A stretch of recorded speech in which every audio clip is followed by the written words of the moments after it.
तो चलिए बात बांग्लादेशी खिलाड़ी मुस्तफिजुर रहमान की कर लेते हैं। देशव्यापी विरोध के बाद आखिर मुस्तफिजुर पर एक्शन अब लिया गया है, लेकिन सवाल यह है कि जब बांग्लादेश में हिंदुओं को पिछले कई साल से निशाना बनाया जा रहा है, हिंदुओं को मारा जा रहा है, ऐसे में बांग्लादेशी खिलाड़ी पर 9 करोड़ का दांव लगाना क्या सही था?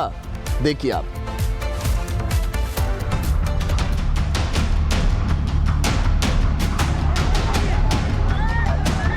रहमान जो क्रिकेटर है ना बांग्लादेश का, उनको नहीं रखना चाहिए।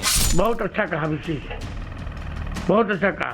बीसीसीआई ने लोगों की भावनाओं को समझा है। शाहरुख खान को आके देश से माफी मांगनी चाहिए और कहना चाहिए कि मुझे माफ करें, मुझसे जो गलती हुई थी उसमें सुधार हुआ है। विरोध का सुर जब तेज हो तो फैसले वापस लेने पड़ते हैं। जनता जब सड़क पर आ जाए तो अच्छों का खेल बिगाड़ देती है।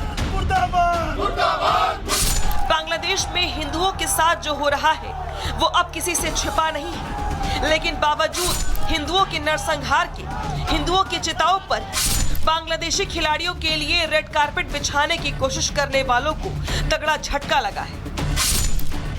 देशव्यापी विरोध को देखते हुए केकेआर ने बांग्लादेशी खिलाड़ी मुस्तफिजुर रहमान को टीम से बाहर का रास्ता दिखा दिया है। बांग्लादेशी खिलाड़ी को टीम से बाहर करने के लिए बीसीसीआई ने केकेआर को निर्देश दिया था। बड़ी बात तो ये है कि केकेआर के मालिक शाहरुख खान ने मुस्तफिजुर रहमान को 9 करोड़ से भी ज्यादा की बोली लगाकर खरीदा था। बिल्कुल मैम, सही फैसला ही है। बिल्कुल इस देश से अपनी विरोधी होती है, उसके खिलाड़ी को यदि अपन ऑक्शन करके सबसे ज्यादा पैसों में यदि खरीद रहे हैं, हम क्यों नहीं ऊपर आएंगे, उठ के हम आवाज उठाएंगे उनके खिलाफ। रहमान को रखना चाहिए? नहीं रखना चाहिए, रिलीज कर देना चाहिए। फिलहाल की स्थिति देखते हुए उसको नहीं रखना चाहिए, बल्कि क्रिकेट में राजनीति हावी नहीं होनी चाहिए। उनके मन में कहीं ना कहीं वो बांग्लादेशी भावना, वो आतंकवादी भावना उनके मन में है, इसलिए उनको बिल्कुल नहीं लेना चाहिए। 16 दिसंबर 2025 को आईपीएल के खिलाड़ियों की नीलामी हुई थी। 18 दिसंबर को हिंसा की आग में जल रहे बांग्लादेश में हिंदू दीपू चंद्र दास को जलाकर मार दिया गया था, लेकिन बांग्लादेश में हिंदुओं पर अत्याचार कई सालों से हो रहे हैं।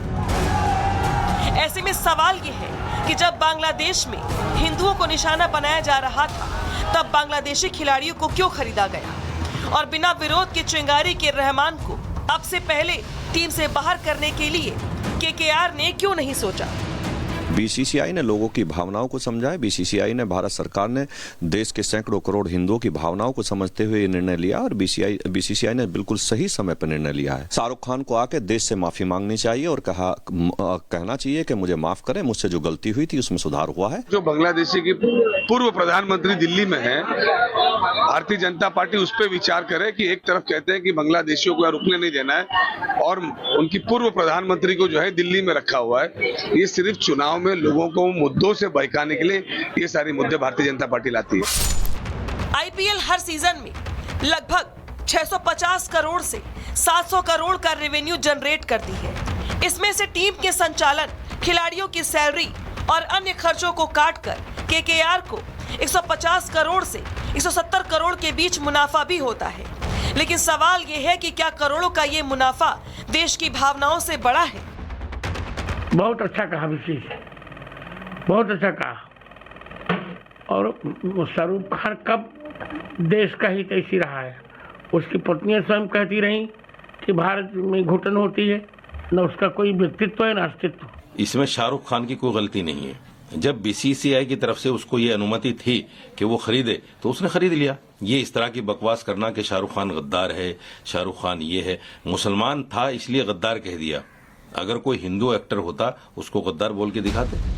मुस्तफिजुर रहमान बांग्लादेश का बेहतरीन तेज गेंदबाजों में से एक है और दुनिया भर की लीग में खेलता है।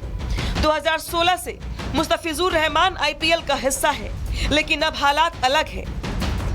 बांग्लादेश में हिंदुओं को जिंदा जलाकर मारा जा रहा है। ऐसे में 9 करोड़ रुपए खर्च कर बांग्लादेश के खिलाड़ी का चयन करना कितना सही है? पूछता है भारत ग्राउंड जीरो से।